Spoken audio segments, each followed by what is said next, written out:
इस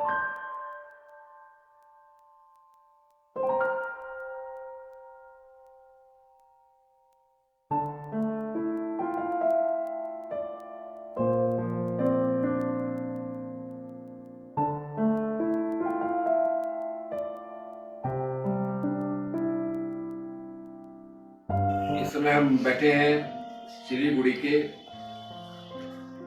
प्रसिद्ध neurologist doctor Joydeep day sir के साथ, और आज हम डॉक्टर साहब से बात करेंगे नसों की बीमारियों को लेकर के। कई बार ऐसा होता है कि नसों की बीमारियों में या नसों में दर्द में हम आम ऐसे ही जनरल दर्द की दवा ले लेते हैं, जो बाद में हमारे लिए घातक हो जाता है।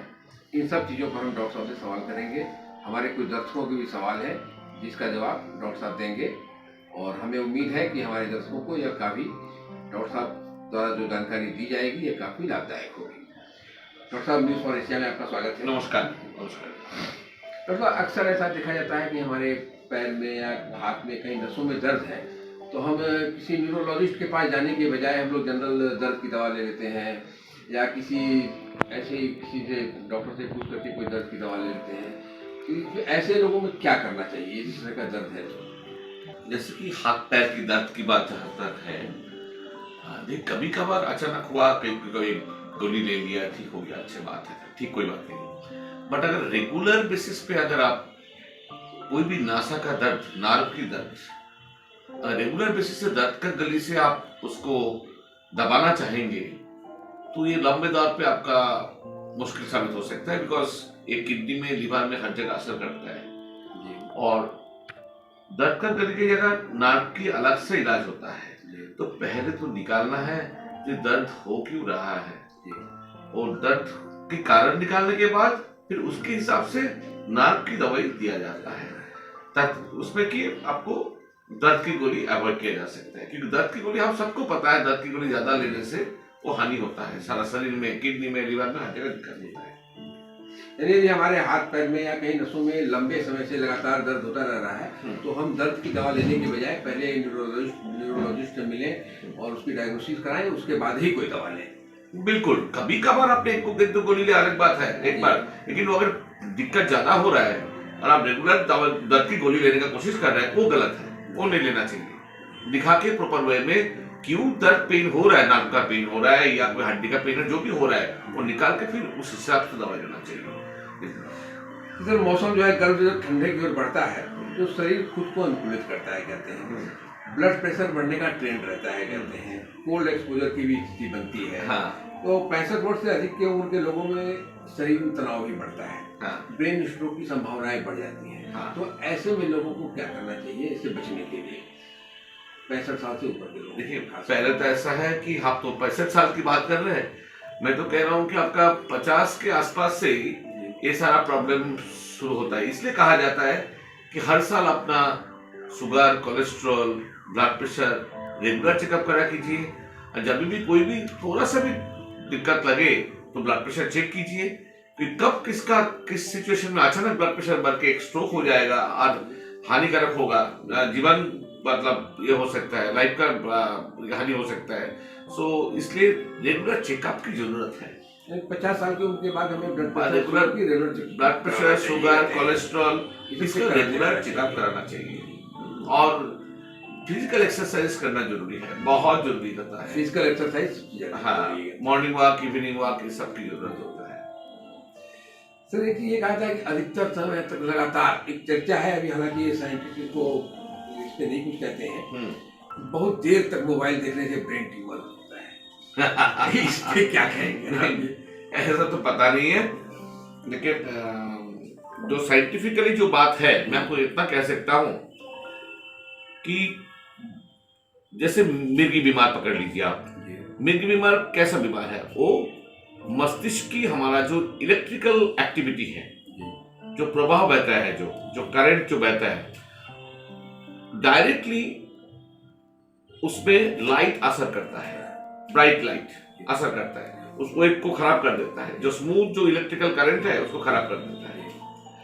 फिर इसी तरह से मोबाइल के जो लाइट है, लाइट एक्सपोजर है, वो भी हमारा ब्रेन का इलेक्ट्रिकल एक्टिविटी को खराब कर देता है। तो इसलिए बात वही रहा। फिर अब आइए माइग्रेन की। माइग्रेन एक तरह का सर दर्द है, जो भी की न्यूरोलॉजिकल बीमारी ही है। एंड माइग्रेन में भी वो जो ब्रेन का जो हमारा इलेक्ट्रिकल जो एक्टिविटी है, जो स्मूथ जो करंट चलते रहता है, वो माइग्रेन में भी वो गड़बड़ होता है और उसके वजह से ही सर दर्द पैदा होता है। और माइग्रेन में भी देखा जाए तो ज्यादा लाइट से सर दर्द बढ़ जाता है। सो और मोबाइल में तो लाइट ही लाइट है, एक तरफ कंसंट्रेशन आप मोबाइल पे सारा दिन दे रखा है, आंखों का ऊपर प्रेशर पड़ रहा है, उसके बाद ब्रेन के ऊपर ब्रेन के इलेक्ट्रिकल जो करंट की जो एक्टिविटी है उसमें गड़बड़ी आ जाता है। तो माइग्रेन, एपिलेप्सी, ये तो डायरेक्ट प्रूफ है कि ये सब पॉसिबल है। और बाकी ज्यादा लाइट एक्सपोजर से सिंपैथी एक्टिविटी बोला जाता है, सिंपैथी एक्टिविटी ज्यादा बढ़ जाए तो ब्लड प्रेशर भी बढ़ सकता है। तो बाकी घुमा फिरा के बहुत कुछ हो सकता है, लेकिन स्ट्रेट वे मैं अगर सिंपली इसको कहूंगा तो हाँ, मोबाइल के जो लाइट है, डिस्प्ले लाइट, उसको बहुत कम करके यूज करना चाहिए। नहीं तो ब्राइट लाइट मस्तिष्क को, हमारा ब्रेन को उत्तेजित कर देता है और उत्तेजित करने की वजह से बहुत सारा प्रॉब्लम हो सकता है। अंधेरे में भी मोबाइल नहीं यूज करना चाहिए। हाँ, वो ये बात है, वो कंट्रास्ट वाला बात हो गया। और टीवी में भी वही बात होता है, टीवी का भी बात आता है कि पीछे लाइट होना चाहिए, एकदम पूरा आंखों में सीधा ब्राइट लाइट आए, वो नहीं होना चाहिए।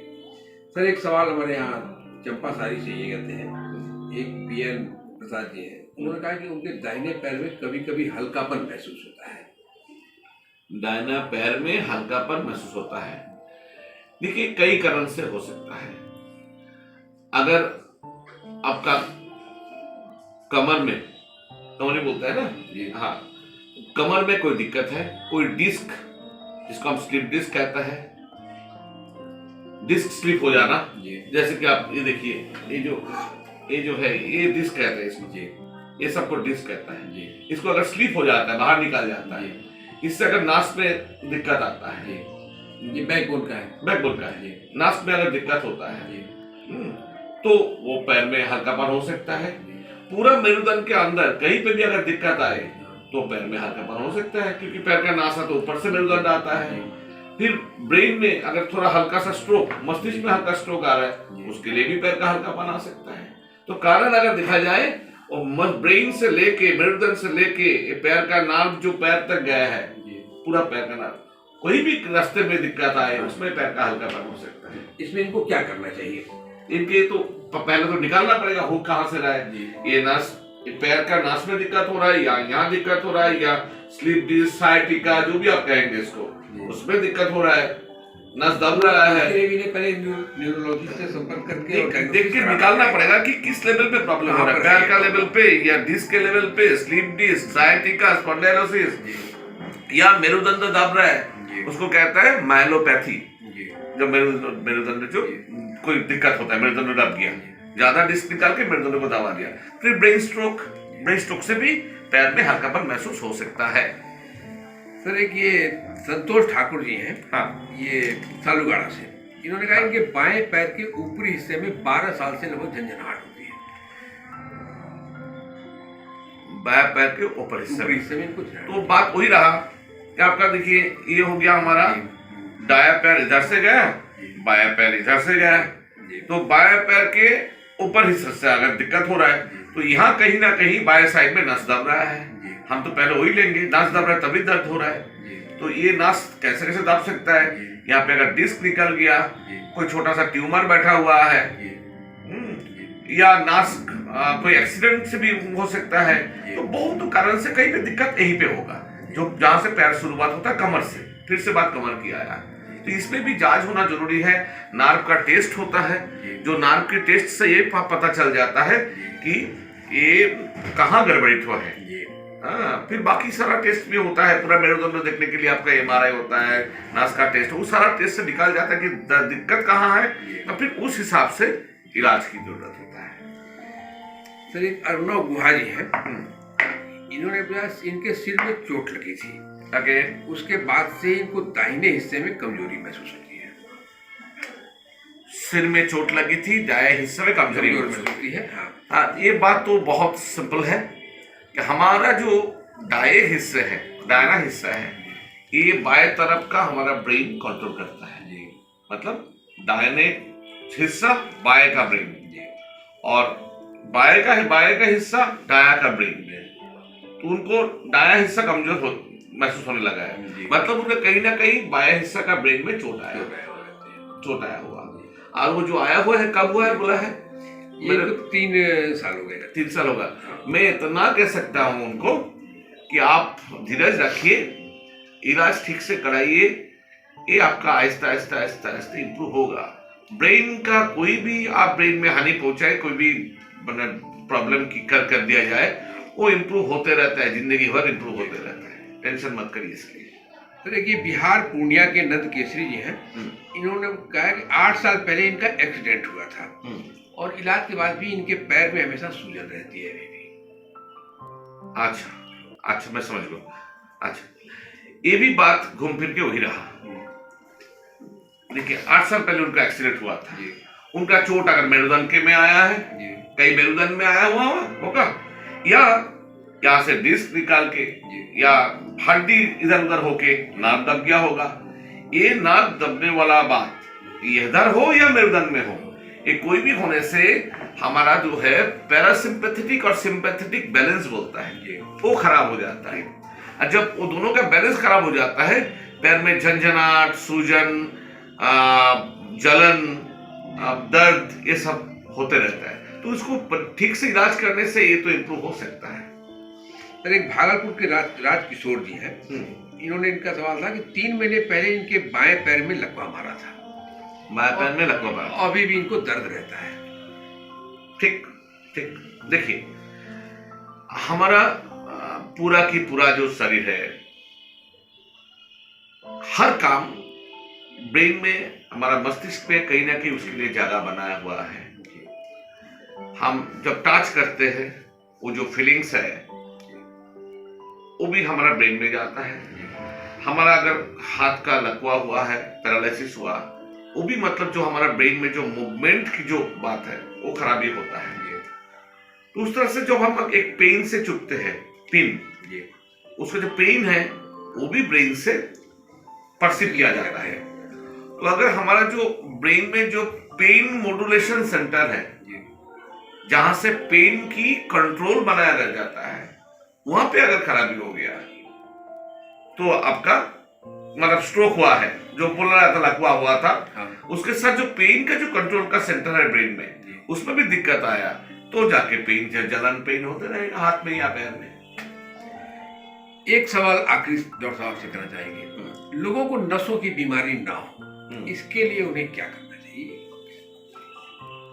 देखिए, मैं नसों को बीमारी सच नहीं कहूंगा, कोई भी बीमारी ना हो, इसलिए जन्म सूत्र से इंपॉर्टेंट है। हाँ, जैसे आप देखिए, एपिलेप्सी, मिर्गी तो लोग लाते नहीं, वो जन्म से आते हैं। जन्म से सब कुछ ठीक ठाक हो तो मिर्गी का होने का चांसेस कम हो जाता है, और होता है तो उसको इलाज है, उसको इलाज करना चाहिए। और बाकी जो बाद में जिंदगी के जो बाद के हिस्से में जो बीमारियां आता है, सारा की सारा most of them are lifestyle disorders. और लाइफस्टाइल डिसऑर्डर्स के लिए मैं कहूँगा, छोटा समय जैसे हम लोग खेलते कूदते थे, फुटबॉल खेलते थे, क्रिकेट खेलते थे, आजकल तो सब बंद हो गया। हाँ, तो ये जो लाइफस्टाइल में चेंजेस आया ना, इसलिए बीमारी सारा ही बढ़ते जाएगा। पूरा सतेज रखना चाहिए, शरीर को एक्टिव रखना चाहिए, खेलना चाहिए। एंड एक उम्र के बाद, जैसे 50 के बाद जो हम कह रहे हैं, वॉकिंग सबसे बेस्ट एक्सरसाइज है, जरूरी है, करना चाहिए। ये वॉकिंग से या एक्सरसाइज से आपका वेट कंट्रोल होना चाहिए, आपका कोलेस्ट्रॉल कंट्रोल हो जाना चाहिए, आपका शुगर बढ़ते नहीं रहना चाहिए, आपका प्रेशर नहीं बढ़ते रहना चाहिए। अगर ये सारा कुछ कोई भी कहीं पे गड़बड़ी दिख रहा है तो उसको अकॉर्डिंगली एक्शन लेना चाहिए। और भी बहुत सारा बातें हैं, जैसे कि ओबेसिटी, मोटापा ज्यादा होते हैं, उसमें खराटे वाला बात आता है। खराटे ज्यादा रात को होने से नींद खराब होता है, नींद खराब होने से प्रेशर बढ़ता है, प्रेशर बढ़ने से ब्रेन स्ट्रोक, लकवा होने का चांसेस ज्यादा हो जाता है। सो इसलिए ये सारा चीज का ध्यान में रखते हुए सबसे बड़ा चीज मैं तो कहूंगा, एक उम्र के बाद walking is a very good exercise, and ये सब लोग करना चाहिए। यानी 50 साल के बाद लोगों को वॉकिंग और एक्सरसाइज करना है। अपना weight gain, diet control, weight gain, exercise, ये सब बहुत। खर्राटे वाली बात आपने की सर, करते हैं, खर्राटे को कैसे रोका जा सकता है? देखिए, कराटे क्यों होता है? कराटे इसलिए होता है क्योंकि हम रात में चैन का नींद सोना चाहता है, मानते हैं आप? हाँ, जब हम सोने की कोशिश करते हैं, रेस्ट लेने की कोशिश करते हैं, ब्रेन में ऑक्सीजन नहीं पहुंचता है। उसका कारण है आपका हमारा जो एयरवे है, सांस नली है, वो बंद हो जाता है। तभी हमारा शरीर में एक मोटर जैसा एक चल के साउंड प्रोडक्शन करके फिर ऑक्सीजन को ब्रेन में पहुंचाते हैं। जब एक मोटर चलते हैं, कहाँ हम रेस्ट लेना चाहते हैं, वहां पे एक मोटर चलता है। जब एक मोटर चलता है, एक साउंड प्रोडक्शन होता है, तो शरीर उत्तेजित हो जाता है। और जब शरीर उत्तेजित हो जाता है तो बीपी बढ़ने लग जाता है, शुगर बढ़ने लग जाता है, और ब्रेन स्ट्रोक भी बहुत कॉमनली होता है, हार्ट अटैक भी होता है। तो एक कराटे होता है बिकॉज हमारा सांस नली को जबरदस्ती खोलने के लिए, प्रयास के लिए ये कराटे होता है। तो बात घूम पे वहीं पे आया, एक्सरसाइज, ओबेसिटी कंट्रोल, अगर शुगर है उसको कंट्रोल करिए, प्रेशर है उसको कंट्रोल करिए, और वॉकिंग करिए। और अगर कराटे फिर भी कम नहीं हो रहा है, आपको दिन में नींद आ रहा है, आप कामकाज नहीं कर पा रहे हैं, आपको इरिटेबिलिटी हो रहा है, गुस्सा आ रहा है, आप एक्टिव नहीं रह पा रहे हैं, तो उसके लिए इलाज है। उसके लिए स्लीप स्टडी होता है, नींद का भी स्टडी होता है, और वो नींद का स्टडी करके तो सारा सिचुएशन को समझ के उसके इलाज से ट्रीटमेंट भी है। अभी हम लोग डॉक्टर जयदीप डे सर से बात कर रहे थे, न्यूरोलॉजिस्ट, और इन्होंने स्वास्थ्य संबंधी कई जानकारियां दी, मोबाइल को भी लेकर जानकारी दी, और हमें उम्मीद है कि हमारे दर्शकों को डॉक्टर साहब द्वारा दी गई जानकारी काफ़ी लाभदायक सिद्ध होगी। हम फिर डॉक्टर साहब से मिलेंगे, आगे भी और भी आपको जानकारियां देते रहेंगे। डॉक्टर साहब, धन्यवाद। नमस्कार।